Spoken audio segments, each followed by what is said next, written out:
Em 1903, foi escrito um livro que, durante muito tempo, junto com O Pequeno Príncipe, fez parte da lista obrigatória de literatura infanto-juvenil.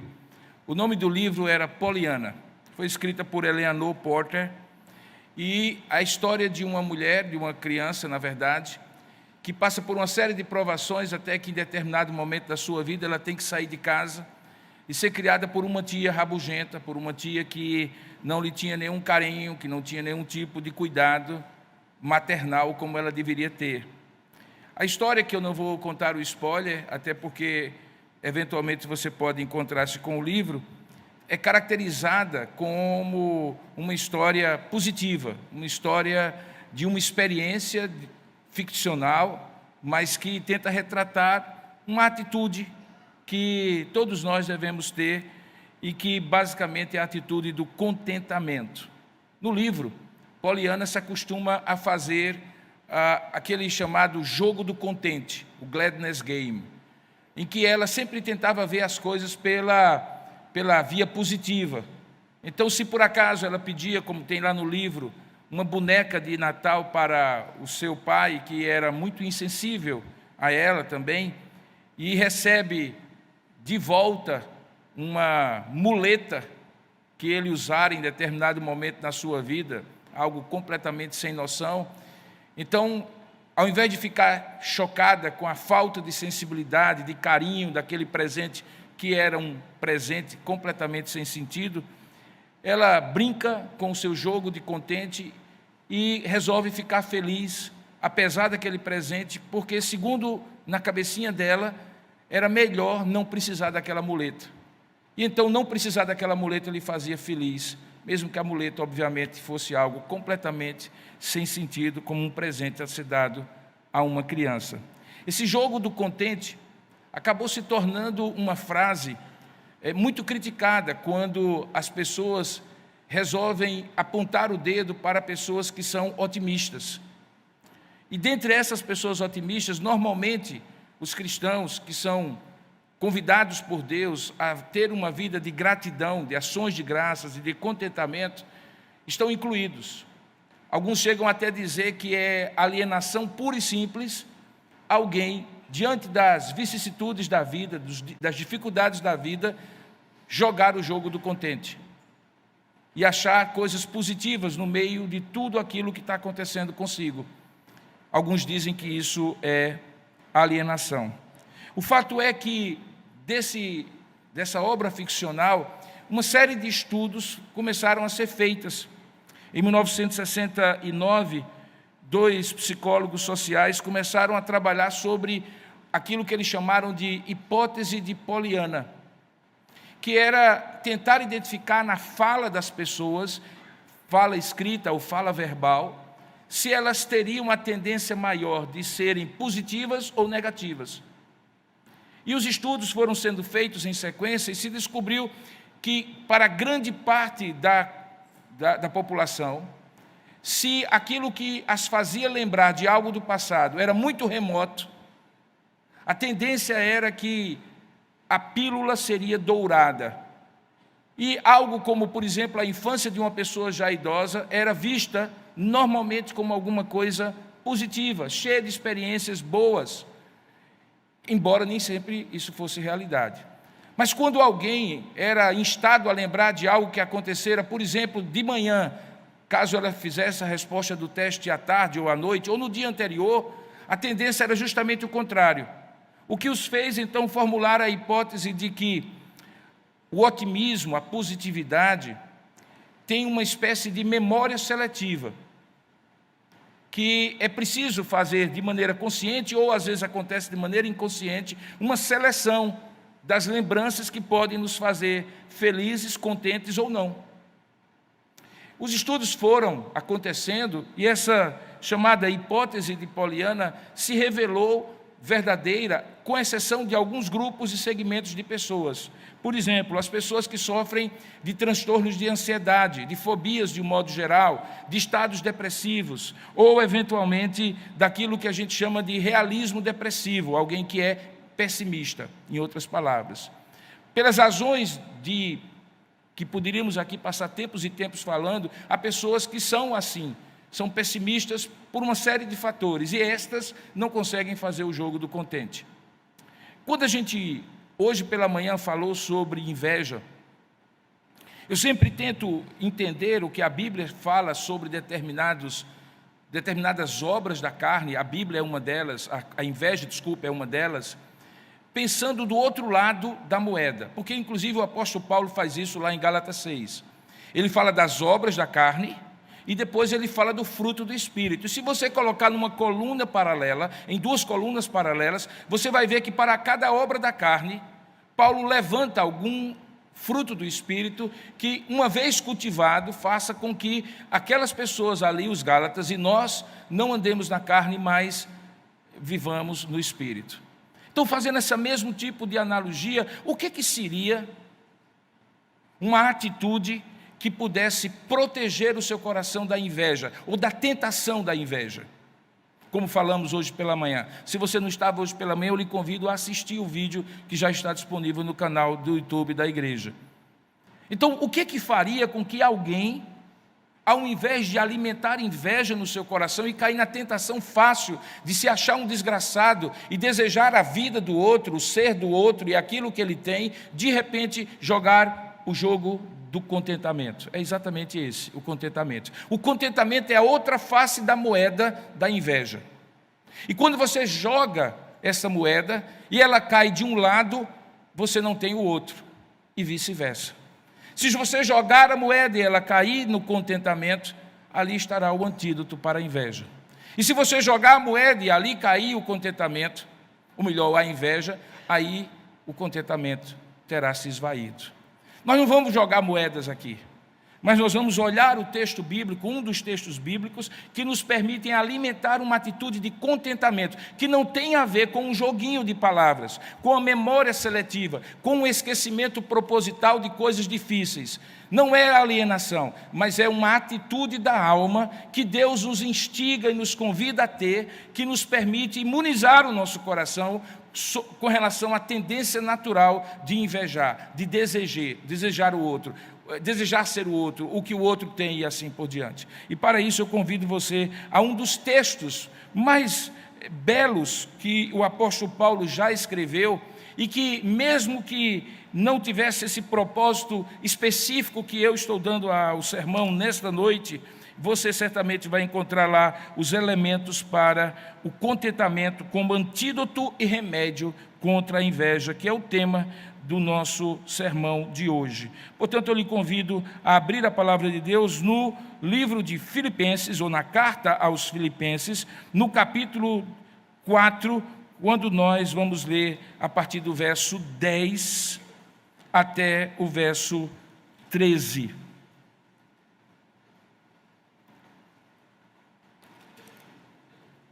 Filipenses capítulo 4, verso 10 a 13. Paulo, do fundo de uma prisão, provavelmente em Roma, no ano 61 a.C., escreve essas seguintes palavras assim: Alegrei-me sobremaneira no Senhor, porque agora, uma vez mais, renovastes a meu favor o vosso cuidado, o qual também já tinhais antes, mas vos faltava a oportunidade para praticá-lo. Digo isto não por causa da pobreza, porque eu aprendi a viver contente em toda e qualquer circunstância ou situação. Eu tanto sei estar humilhado, como também ser honrado de tudo e em todas as circunstâncias. Já tenho experiência, tanto de fartura como de fome, assim de abundância como de escassez. Tudo posso naquele que me fortalece. Vamos ler juntos? Para ficar bem memorizado o que Paulo falou, vamos a partir do verso 10, vamos juntos. Alegrei-me sobremaneira no Senhor, porque agora, uma vez mais, renovastes a meu favor o vosso cuidado, o qual também já tinhais antes, mas vos faltava a oportunidade. Digo isto não por causa da pobreza, porque aprendi a viver contente em toda e qualquer situação. Tanto sei estar humilhado, como também ser honrado. De tudo e em todas as circunstâncias já tenho experiência, tanto de fartura como de fome, assim de abundância como de escassez. Tudo posso naquele que me fortalece. Como foi que você leu? Enquanto você estava lendo, o que foi que passou pela sua cabeça? O que fez você sentir que isso é verdade na sua vida? Ou é um desejo que seja verdade?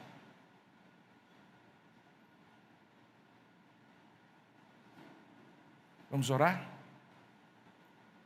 Ó Deus amado e querido Pai, nós suplicamos que a Tua palavra lida, inspirada pelo Teu Espírito, alimente a nossa alma nesta noite. Nós aqui estamos para isso, Pai, para Te adorar na beleza da Tua santidade, para Te louvar, para Te oferecer o culto que nós somos privilegiados em poder, convocados por Ti, Te oferecer junto com os nossos irmãos. Mas estamos aqui também para ouvir a Tua voz, porque a Tua voz, ó Deus, acalma a nossa alma, alimenta o nosso coração. A Tua voz, ó Deus, nos traz contentamento à alma, nos faz livres, ó Pai, da turbulência da nossa existência, ávida, muitas vezes insaciavelmente ávida, por coisas que não preenchem o nosso coração, que nos deprimem, que nos entristecem.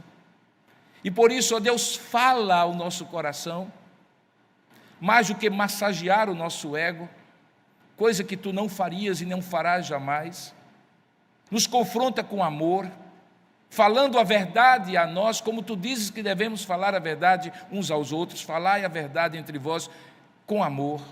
Fala a verdade em amor conosco. Nos alimenta a alma para que possamos cultivar, ó Deus, o contentamento e não sermos presa fáceis da inveja, da ambição. Ajuda-nos, ó Pai, porque todos nós corremos o risco de assim ser. Alimenta a nossa alma, abre o nosso entendimento para compreender a Tua verdade, pois é assim que nós Te oramos e Te agradecemos em nome de Jesus. Amém. Por 16 vezes, o apóstolo Paulo usa a palavra alegria nesta carta. Daí porque os comentaristas costumam dizer que esta é a epístola da alegria. Paradoxalmente, Paulo, no entanto, não está numa condição de ter uma alegria esfuziante. Ele está, como eu mencionei, no fundo de uma prisão, possivelmente em Roma, no ano 61, possivelmente a última das suas prisões, depois do tempo que ele passou em Cesareia Marítima, esperando o tempo, como diz o livro de Atos, de ir a Roma, se ver diante da guarda pretoriana que o guardava, que o aprisionava ali numa prisão domiciliar, sob o selo romano, de modo que não havia motivos para se alegrar, ele não tinha liberdade. Fica muito claro que ele dependeu dos filipenses, aqueles irmãos que ele começou uma igreja tempos atrás, na sua segunda viagem missionária, e que são os irmãos de uma igreja mais próxima dele. Ele tinha saudades desses irmãos. Quando ele disse que faltava oportunidade para que eles estendessem mais uma vez o favor, a graça que eles já tinham demonstrado antes para com Paulo, é porque eles viviam na região da Acaia, uma das regiões mais pobres da Grécia, passavam eventualmente provações e possivelmente os recursos que eles teriam para ajudar Paulo na prisão, eles não tiveram por muito tempo. A prisão domiciliar romana obrigava que os parentes do preso ou eventualmente os amigos custeassem a sobrevivência daquele preso enquanto aguardava a sentença final. Diferentemente dos dias de hoje, em que a sociedade livre mantém as pessoas encarceradas, naquela época, mesmo aqueles que estavam em prisão provisória, esperando a sentença final, tinha que pagar pela sua própria prisão. E Paulo, obviamente, não tinha recursos, porque há muito ele havia se dedicado exclusivamente a pregar o Evangelho. Ele vivia assim de ofertas, e nesse caso, ele nem poderia retribuir a generosidade que eventualmente alguém pudesse ter para com ele, porque ele não podia pregar, ele não podia pastorear, ele não podia oferecer o seu serviço. De modo que, quando ele chama isso de graça, renovaste a meu favor o vosso cuidado, uma graça cuidadora, de fato é uma graça altruísta. Os filipenses nunca mais veriam Paulo, não podiam ser abençoados por Paulo, não teriam qualquer retribuição de qualquer real, não era real, mas qualquer moeda que eles oferecessem a Paulo para sustentá-lo na prisão. Então, veja, era um homem preso, no final da vida, possivelmente com problemas seríssimos de visão, tanto é que algumas dessas cartas que ele escreve nesse período, ele se utiliza de um amanuense, de alguém que escreve enquanto ele dita aquilo que ele quer escrever, longe dos amigos, certamente sendo fustigado pelas tentações do tentador que acabamos de cantar, fazendo pensar, talvez em algum momento, que não tinha valido a pena ter deixado tudo para servir a Deus. Era um homem que dependia financeiramente para comer de irmãos que ele sabia que sacrificialmente iriam doar para ele, mas que iriam se sacrificar para isso, e que ele não poderia sequer ter a alegria de levar de volta, retribuir para eles alguma coisa. E apesar disso, esse homem cita ao longo da sua carta 16 vezes a expressão alegria. Em uma delas ele diz: alegrai-vos. Eu vos digo mais uma vez, alegrai-vos. De modo que quando alguém olha para esse texto e outros onde essa palavra é mencionada, é possível que alguém, à luz do livro que eu mencionei no início da minha introdução, diga assim: Paulo estava brincando do jogo de Poliana. Ele estava brincando de ver as coisas de maneira positiva, embora elas fossem negativas, de meio que colocar ali algum tipo de limitação da sua visão para só ver o que fosse otimista, esquecendo das circunstâncias.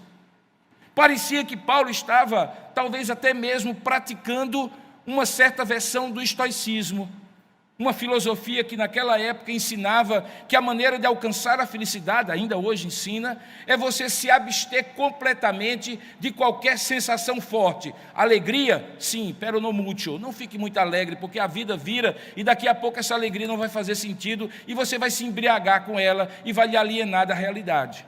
Tristeza, sim, mas não se abata. Se torne alguém que, de certa maneira, é apático. Não no sentido moderno, porque alguns confundem dizendo que o estoicismo ele defende a apatia, ou seja, a ausência de emoção, quando na verdade ele defende que não é para você viver movido pelas emoções, direcionado pelas emoções, sejam positivas ou negativas. Mas Paulo não estava praticando estoicismo, porque o estoicismo diz que isso está no controle. Eu sou o capitão da minha vida e, portanto, sou eu que dirijo o meu barco. Eu decido se eu estou alegre, eu decido se eu estou triste. E se eu estiver triste, o quanto dessa tristeza vai me abater ou não. E se eu estiver alegre, o quanto da minha alegria vai eventualmente me direcionar a vida ou não. Não era isso que Paulo ensinava. Se você olhar direitinho, Paulo tinha passado por situações e experiências que agora ele usava em retrospectiva, quando ele diz assim: eu sei o que é estar. Era a prática, a experiência de Paulo. Ele estava evocando, não de maneira seletiva, como naqueles testes e aqueles estudos, mas de maneira abrangente, porque ele diz pares de palavras que expressam os extremos emocionais. Ele diz assim no versículo 12: digo que eu tanto sei estar humilhado, como também honrado, de tudo e em todas as circunstâncias. Eu já tenho experiência, tanto de fartura como de fome, tanto de abundância como de escassez. E aí ele resume numa frase, muito mal interpretada, diga-se de passagem, porque parece sugerir um poder humano, quando na verdade está falando de uma dependência humana. Ele diz: tudo posso, mas eu posso naquele que me fortalece. Portanto, o apóstolo Paulo não estava fazendo uma ode, um elogio à sua própria força de ser contente. Paulo estava reconhecendo que a vida tem variações. Você pode estar humilhado num dia e honrado no outro. Você pode estar sobrando nas vacas gordas da fase da vida, dinheiro, prestígio, sucesso, e pode depois experimentar humilhação, escassez e dificuldades. Como alguém já disse, pastor, eu já fui rico, já fui pobre, já fui rico, já fui pobre, ser rico é muito melhor do que ser pobre. E é verdade. Mas todos nós, em algum momento, passamos por essas variações. O gráfico da nossa vida não é um eletrocardiograma assim, perfeito, com as sístoles e diástoles perfeitamente padronizadas. Há arritmias na vida. E algumas vezes estamos lá embaixo, e outras vezes estamos lá em cima. E Paulo conhecia essa realidade. Veja que ele não se coloca como alguém além do bem e do mal. Que por ser apóstolo, ser cristão, ter oferecido tanto a Deus, ele não enfrentava esse tipo de dificuldade. Não, Paulo não diz isso. Paulo diz claramente, eu sei o que todo mundo passa. Eu sou como vocês. E ele falava aos irmãos que tinham ofertado com sacrifício para ele e viviam com dificuldades na região da Acaia, onde Filipe se encontrava. Portanto, ele estava se identificando. E isso é um gesto de muita humildade do apóstolo Paulo, porque basicamente ele está dizendo, a vida não é fácil. Diga-se de passagem que o jogo de Poliana teve uma nova versão há um tempo atrás, num filme de um diretor italiano, belíssimo, que conta a história de um pai, que é ele mesmo, porque ele é o ator principal, e o seu filhinho na Segunda Guerra Mundial. A vida é bela. Você, se não assistiu, assista. É um dos filmes mais belos, mais tocantes, mais sensíveis, em que aquela criança, mesmo prisioneira num campo de concentração, joga o jogo do contente, da maneira dela. E o pai a conduz a ver aquele trauma terrível da guerra de uma maneira positiva. E eu me lembro daquele livro e daquele filme, porque eu cunhei uma frase que eu não sei se em algum momento alguém falou no filme, eu tenho que ler ou assistir o filme novamente. É que a vida é bela, mas não é fácil. E Paulo sabia disso. Talvez justamente por isso, um filme como aquele revela essa realidade que Paulo na Escritura registra. Ele está dizendo, a vida é bela, mas não porque eu a torno bela, porque a vida não é fácil. E porque a vida é fácil, não é fácil, mas é bela, eu posso ser contente. E por que a vida é fácil, ou melhor, não é fácil, mas pode se tornar bela? Quando eu e você praticamos o contentamento. Contentamento nos livra dos três grandes vícios ou pecados da natureza humana: o orgulho, a vaidade e a ambição. Eu chamo que eles são a trindade maldita da carne humana. É contra eles, em algum momento, que qualquer pecado que nós cometemos, é por eles que em qualquer pecado que nós cometemos, nós encontramos, seja na vaidade, seja no orgulho, seja na ambição, a sua fonte. E quando você vê isso, Paulo está falando aqui exatamente disso. Veja, quando ele diz, eu tanto posso estar, e sei o que é estar humilhado, como também ser honrado, ele está falando de vaidade. Porque o que é o vaidoso, senão aquela pessoa que só quer ser honrada? Quer ser o centro da atenção, não admite ser coadjuvante, tem que estar debaixo do holofote, tem que ser o personagem principal da vida dele e dos outros, tem que ser o Sol e todos os outros planetas. Quando Paulo dizia, eu tanto sei estar humilhado, como também ser honrado, ele estava basicamente dizendo, é desta maneira, pela via do contentamento, que eu mato a minha vaidade, que eu a sustento no lugar onde ela deve estar, não dominando o meu coração, mas sob o domínio do contentamento. Veja, quando ele diz aqui, que ele também tanto podia estar na fartura, como também na fome, na abundância, como também na escassez, ele está falando da ambição. Que é fato que todos nós queremos a abundância, que é fato que todos nós queremos eventualmente a fartura. Na verdade, Deus nos criou para isso. Se nós não experimentamos isso, culpa dos nossos antepassados, dos nossos pais e de nós mesmos, Muitas vezes nós somos levados a buscar de maneira desenfreada pela via da ambição. Diga-se de passagem, inclusive isso também está dito por Paulo num conselho muito apropriado que eu gostaria de ler com vocês em 1 Timóteo, capítulo 6, versos 6 a 10, que Paulo também lida com essa questão do contentamento pela via da ambição. Aqui ele diz: eu tanto posso ter muito como ter pouco, ter fartura como ter escassez. Ele está dizendo: a ambição não domina o meu coração. Mas em Timóteo capítulo 6, a partir do verso 6 a 10, ele diz algo maravilhoso. Na verdade, um pouco antes, tá? Capítulo 6, verso 6, ele diz assim: de fato, grande fonte de lucro é a piedade, e olha a palavra que é usada, com o contentamento, porque nada temos trazido para o mundo. Alguém já disse que nós nascemos nus.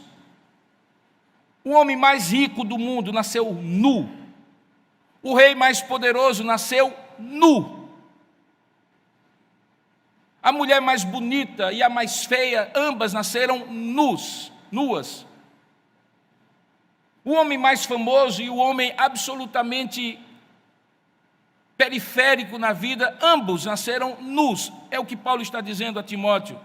Nada temos trazido para o mundo, nem beleza, nem fama, nem sucesso, nem poder, nem dinheiro, absolutamente nada. E pior, nem coisa alguma, mesmo que conquistarmos na vida, iremos levar dele. Como alguém já disse, caixão não tem gaveta. Todos sairão da vida do jeito que entraram. E diz mais ele: tendo sustento e com que nos vestir. E ele usa novamente a palavra estejamos contentes. E aí ele adverte os que querem ficar ricos. Ele está falando de ambição. Ele não está dizendo que o problema é ser rico. É os que querem, com essa ambição desenfreada de querer ser rico. Eles caem em tentação e em cilada. E em muitas concupiscências. Concupiscências são desejos desenfreados. Os desejos são próprios, o ser humano é um desejante, sempre. Senão ele não desenvolve, ele não cresce, ele não anda para frente, só para trás.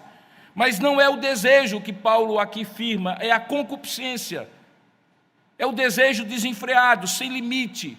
Ele diz que aqueles que fazem da vida uma busca insaciável, uma ambição desmedida em ficar rico, caem em tentação.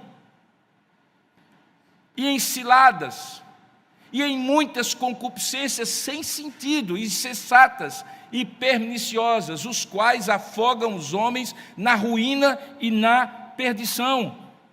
E ele diz a razão: porque o amor do dinheiro é raiz de todos os males, e alguns nessa cobiça se desviaram até da fé, e a si mesmos se atormentaram com muitas dores.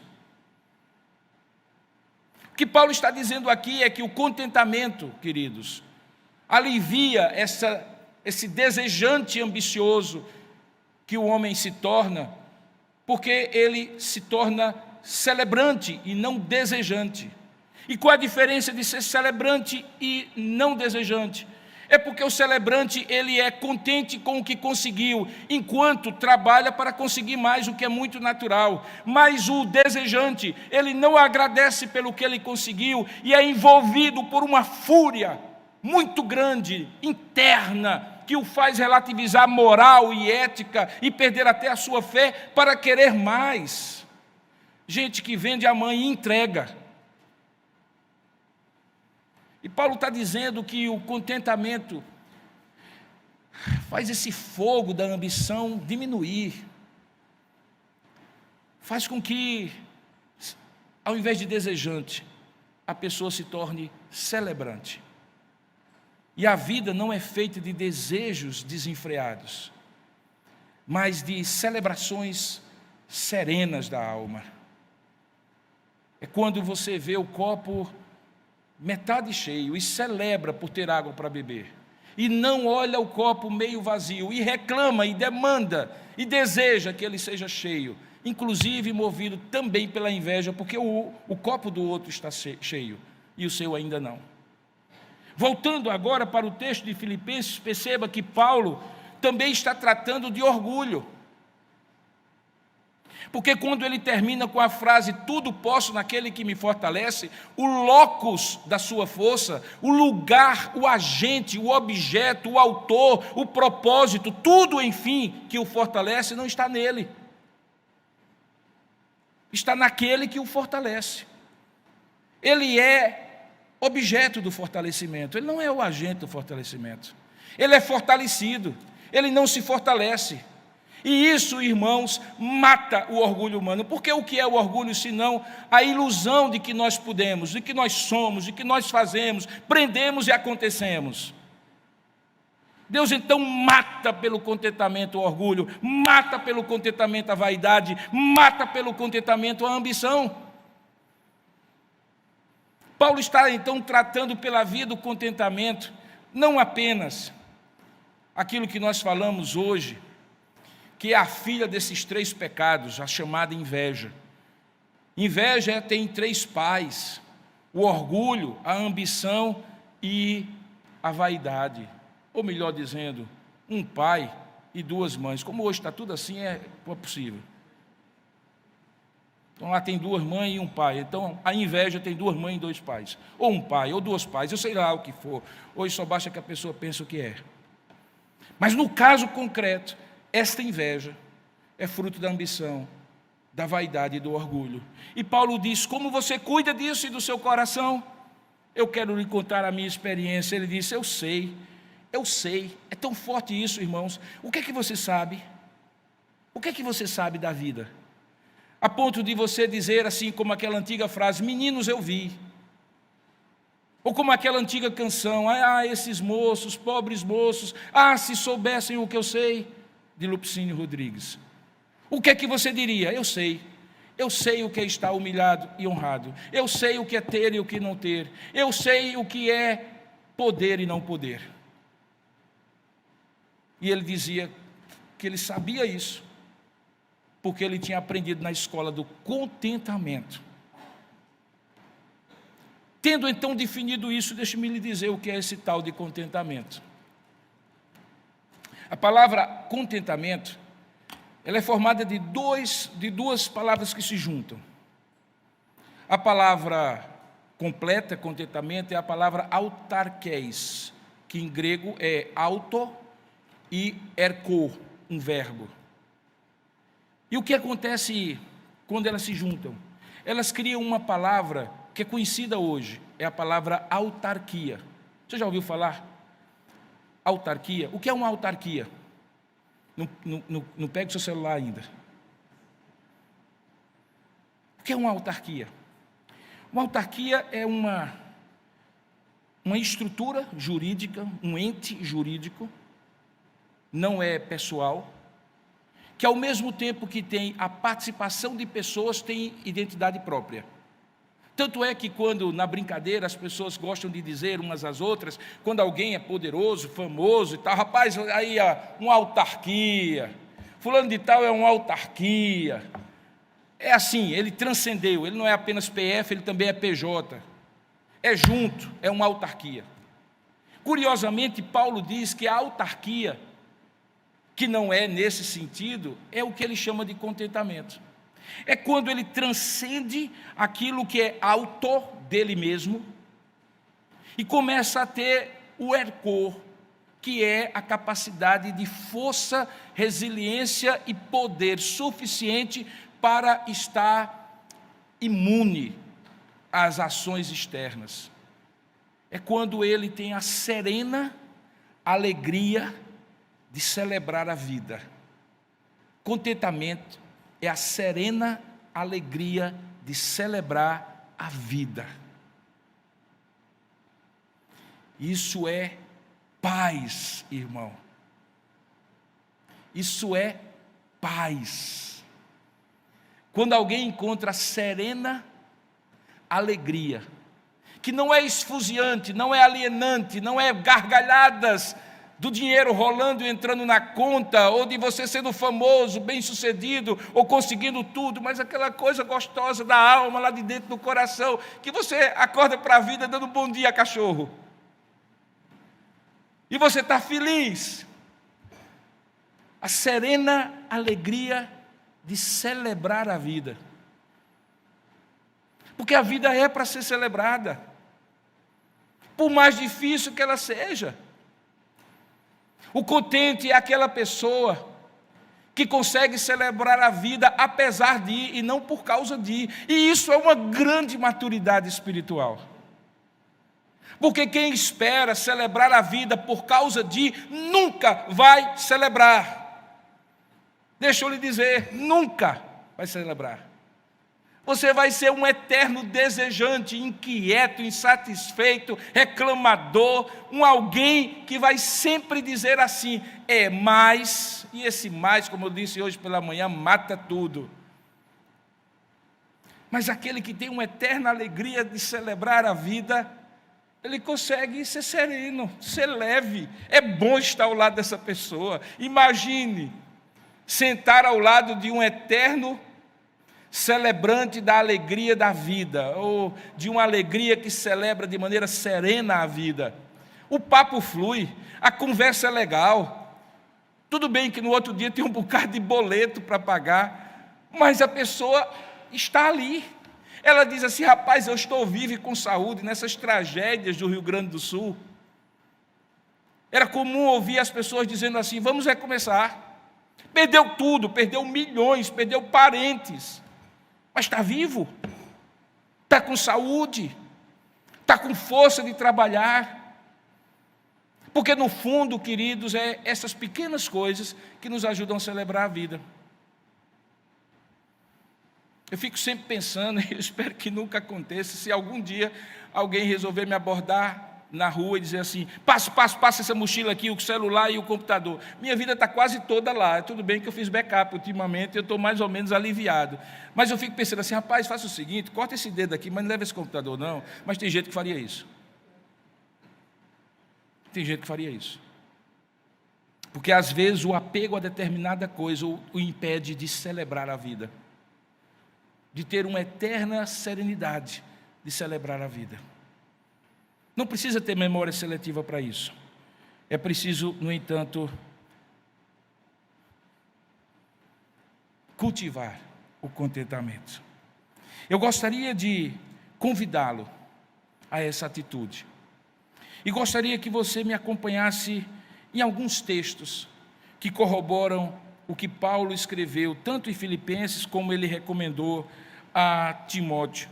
E o primeiro deles eu gostaria que você abrisse em Hebreus capítulo 13, verso 5, no finalzinho daquele livro, que é uma referência muito bonita sobre isso. Ele diz assim, seja a vossa vida sem avareza. O que tem avareza a ver com essa história, pastor? O avarento é um ambicioso que se segura naquilo que conseguiu. Pouco ou muito. É interessante que o avarento não necessariamente é uma pessoa rica. O avarento é a pessoa que se segura naquilo que conseguiu e não compartilha com ninguém. Ele diz assim, seja a vossa vida sem avareza. E aí novamente a palavra, autarqueia, contentai-vos com as coisas que tendes. E por que ele diz assim? Porque ele quem? É Deus que tem dito isso para a pessoa. Ele quem? Deus. Deus diz assim, de maneira alguma te deixarei, nunca, jamais te abandonarei. Qual é o fundamento mais profundo do contentamento? É Deus, querido. Com Ele, no barco tudo vai bem. Você não controla o que está fora do barco, mas quem está dentro do barco controla a maneira como o barco sobrevive às tempestades da vida.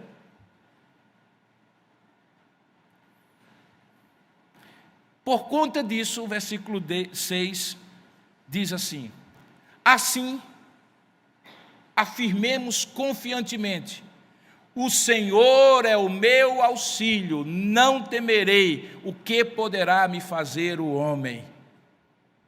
Porque ele disse antes, de maneira alguma te deixarei, jamais, nunca te abandonarei.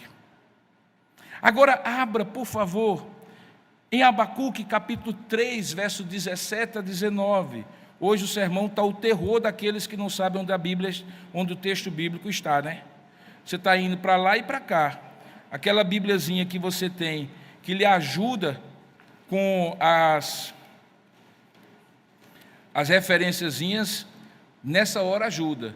Mas é bom você saber, principalmente aqueles profetas menorzinhos que deixam a gente na berlinda. Só para ajudar você, Abacuque vem antes de Sofonias e vai... Não ajuda muito, né? E quem é esse Sofonias, pastor? Tudo bem, vamos lá. Abacuque capítulo 3, verso 17 a 19.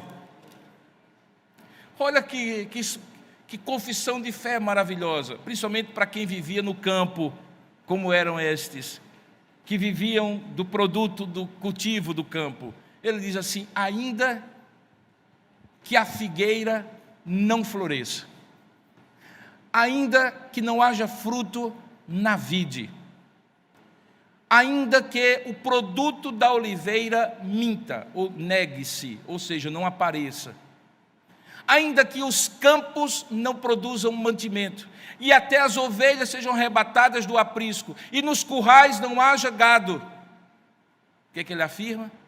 Todavia, e aí a conjunção adversativa é boa, né? Todavia, eu me alegro no Senhor, exulto no Deus da minha salvação. Se você voltar no versículo anterior, Silvana, dê uma olhadinha, são 3 frutas, ou 3 árvores frutíferas. Toda a economia da Terra Santa dependia da videira, da figueira e da oliveira. Eram as chamadas árvores santas, sagradas para o judaísmo. O que eles comiam, o que eles bebiam, a luz que iluminava, que era usada no templo para os sacrifícios, para as lâmpadas do templo, vinham ou da figueira, ou da oliveira, ou da videira. Ele está dizendo: acabou-se tudo. Ainda assim, eu me alegrarei no Senhor e exulto no Deus da minha salvação. Mas no verso 19, ele chega ao clímax, porque ele usa uma expressão que me é muito cara, porque me faz lembrar os primeiros anos da fé, porque tem um hino que canta essa música, eu imagino que você que tem muito tempo de vida cristã deve lembrar. É que ele diz assim: o Senhor Deus é a minha fortaleza, Ele faz os meus pés andarem como os da coça, e me faz andar, eu gosto muito dessa expressão, altaneiramente. Em sertanejo seria por cima da carne seca. Por cima da carne seca. Ou seja, eu estou por cima, não com orgulho, mas é porque o Senhor pegou os meus pés como os da coça e colocou nos lugares mais altos. As enchentes de baixo não me atingem, os inimigos que vêm por baixo não me atingem, porque Ele me faz andar altaneiramente. Fruto de quê? Da convicção de fé que ele dizia: ainda que a videira não floresça, ainda que.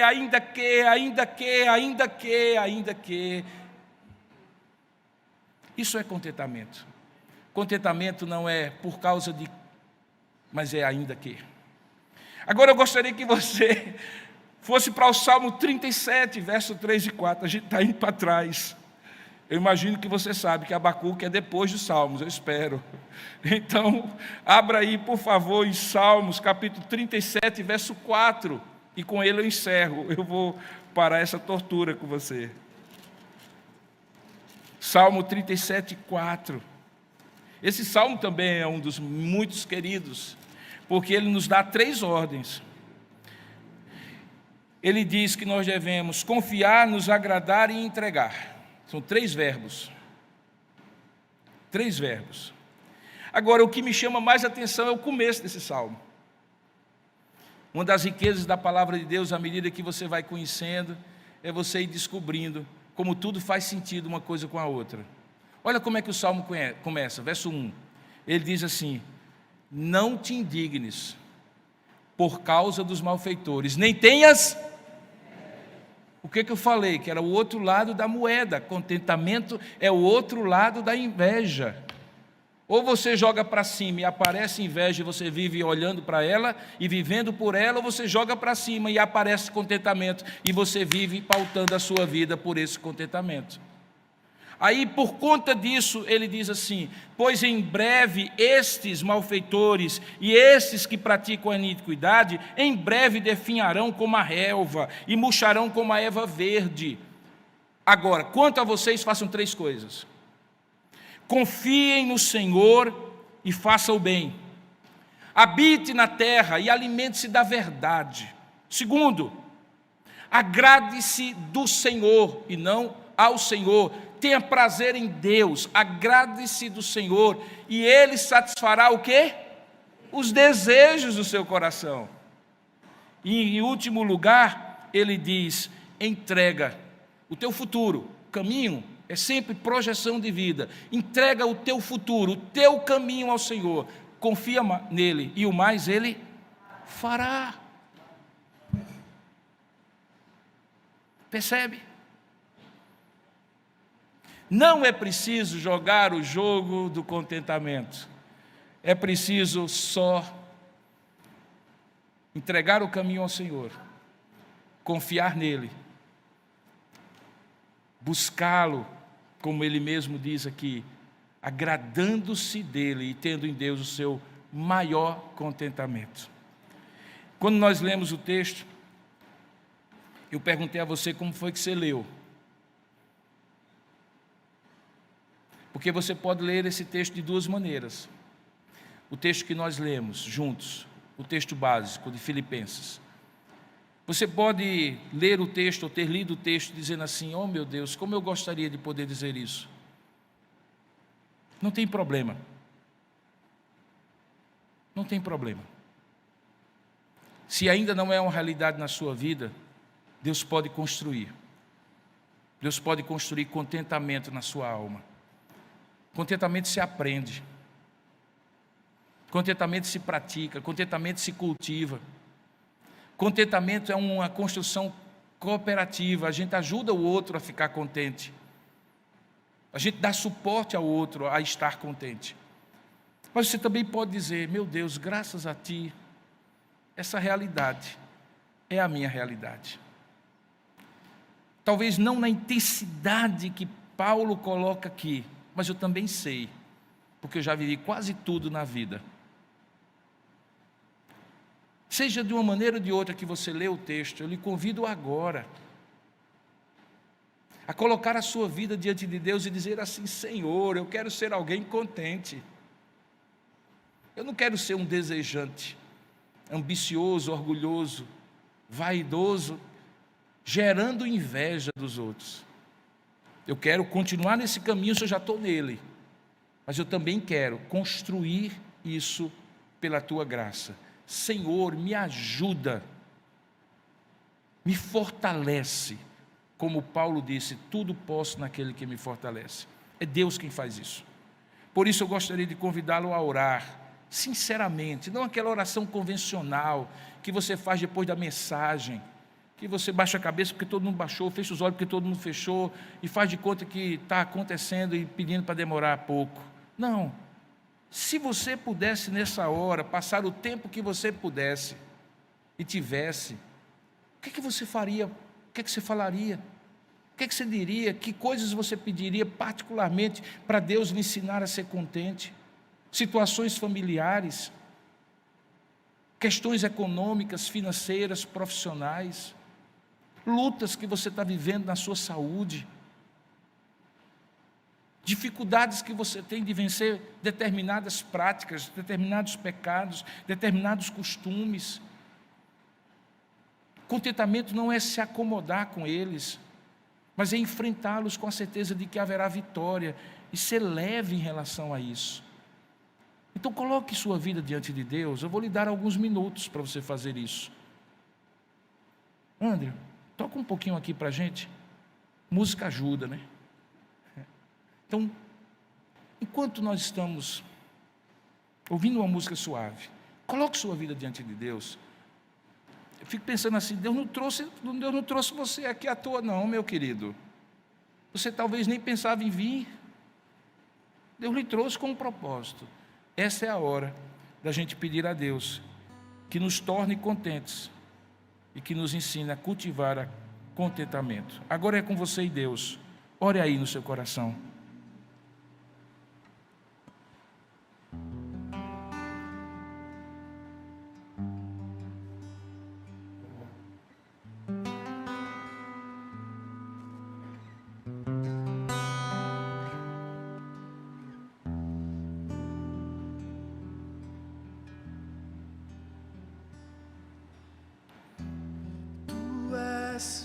A minha porção,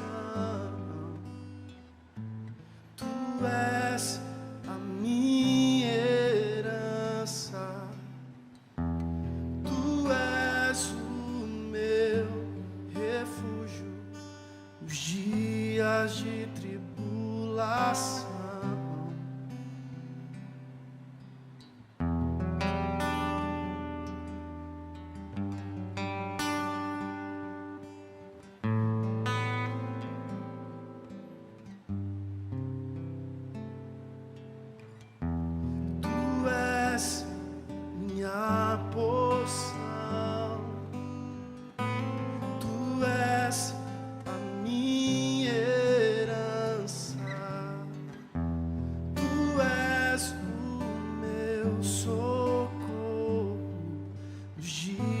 De tribulação, mesmo que os meus pais me deixem, mesmo que amigos me traiam, eu sei que em teus braços eu encontro salvação. Ainda que a figueira não floresça, ainda que a videira não dê o seu fruto, mesmo que não haja alimento nos campos, eu me alegrarei em ti. Ainda que a figueira não floresça, ainda que a videira não dê o seu fruto, mesmo que não haja alimentos nos campos, eu me alegrarei em ti.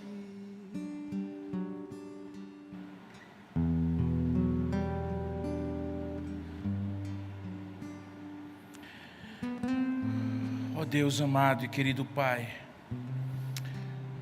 nós somos daqueles que vivem ainda que, porque temos a Ti, Tu és a nossa força, Tu és a nossa herança.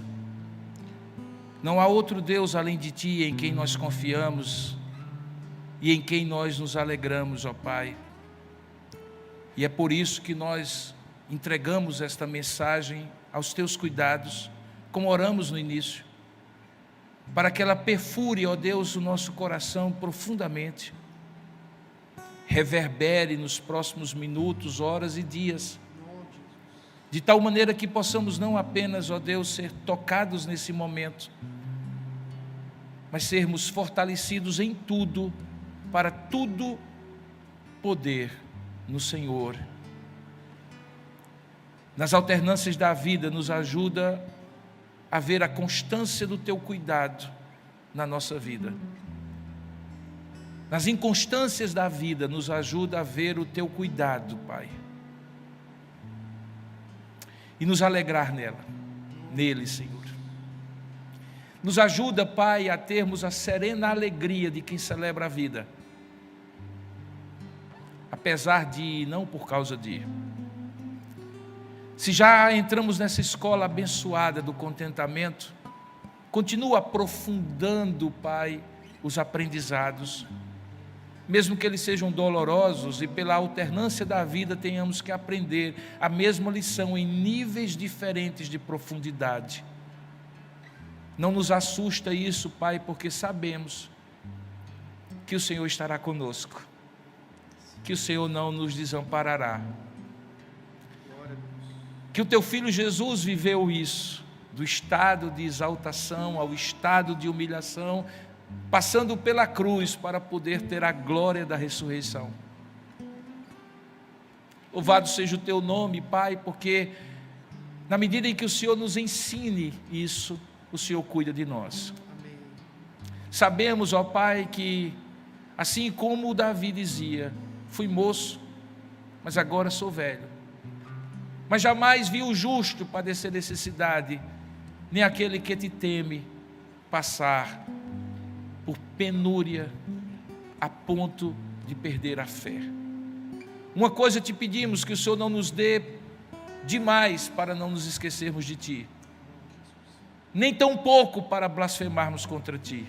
Dá o que é necessário a cada um de nós, materialmente, emocionalmente e espiritualmente. Para aqueles, ó Pai, que talvez pensem isso ser impossível, alienante, perfura o coração duro e traz para junto de Ti, quebra o orgulho, a ambição e a vaidade, não permita que floresça a inveja no coração daquele que precisa se matricular nessa escola, gloriosa escola, daqueles que podem dizer, eu sei, não porque sabem por si mesmos, não porque podem por si mesmos, não porque são por si mesmos, mas porque tudo posso naquele que me fortalece. Ensina-nos e repercute essa mensagem nos corações de agora em diante, em nome de Jesus. Amém, Pai.